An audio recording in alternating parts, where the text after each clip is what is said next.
Hello every one, എല്ലാവർക്കും നമസ്കാരം. ഇന്ന് നമുക്ക് വെറൈറ്റി ആയിട്ടുള്ള ഒരു വാട്ടർമെലണിൻ്റെ ജ്യൂസ് എങ്ങനെയാണ് ഉണ്ടാക്കുന്നതെന്ന് നോക്കാം.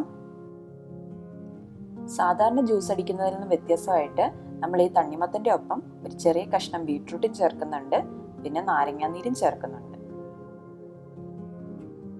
എന്നാൽ നമുക്ക് ജ്യൂസ് ഉണ്ടാക്കാൻ തുടങ്ങിയാലോ? അതിനായിട്ട് മിക്സിയുടെ ജാറിലേക്ക് അരിഞ്ഞു വെച്ചിരിക്കുന്ന തണ്ണിമത്തൻ ചേർത്ത് കൊടുക്കുക. പിന്നെ നമ്മൾ എടുത്തു വെച്ചിരിക്കുന്ന ചെറിയ കഷ്ണം ബീട്രൂട്ട് ഇല്ലേ, അതിനെ കുഞ്ഞതായിട്ട് നുറുക്കിയിട്ട് അതും കൂടി ഇതിൻ്റെ ഒപ്പം ചേർത്ത് കൊടുക്കാം.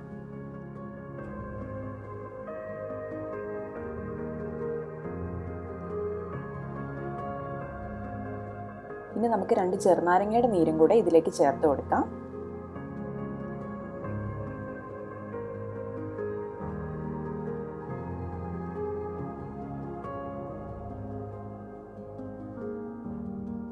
ഞാനിവിടെ ആദ്യം 3-4 ടേബിൾ സ്പൂൺ പഞ്ചസാര ചേർക്കുന്നുണ്ട്.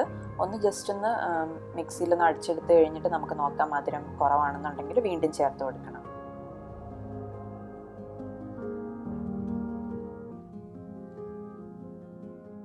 ഞാൻ ആദ്യം ചേർത്ത പഞ്ചസാര കൂടാതെ ഞാൻ എക്സ്ട്രാ ആയിട്ട് 4 ടേബിൾ സ്പൂണും കൂടെ ചേർത്തിരുന്നു. കാരണം അടിച്ചു നോക്കിയപ്പോൾ മധുരം കുറവാണെന്ന് തോന്നി. ഇപ്പോൾ ഇതാ ജ്യൂസ് ഇവിടെ അരിച്ചെടുത്ത് വെച്ചിട്ടുണ്ട്. പിന്നെ നമുക്കിതിലേക്ക് ചേർക്കാനായിട്ട് സോഡ വേണം.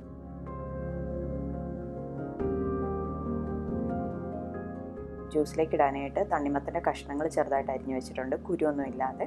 പിന്നെ കുറച്ച് ഐസ് ക്യൂബ്സും വേണം.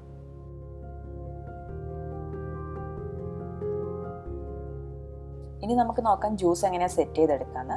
അതിനായിട്ട് ആദ്യം നമ്മൾ ഐസ് ക്യൂബ്സ് ഗ്ലാസ്സിലേക്ക് ഇട്ട് കൊടുക്കുക. പിന്നെ നമ്മൾ ചെറുതായിട്ട് അരിഞ്ഞു വെച്ചിരിക്കുന്ന തണ്ണിമത്തൻ്റെ കഷ്ണങ്ങൾ ചേർക്കുക.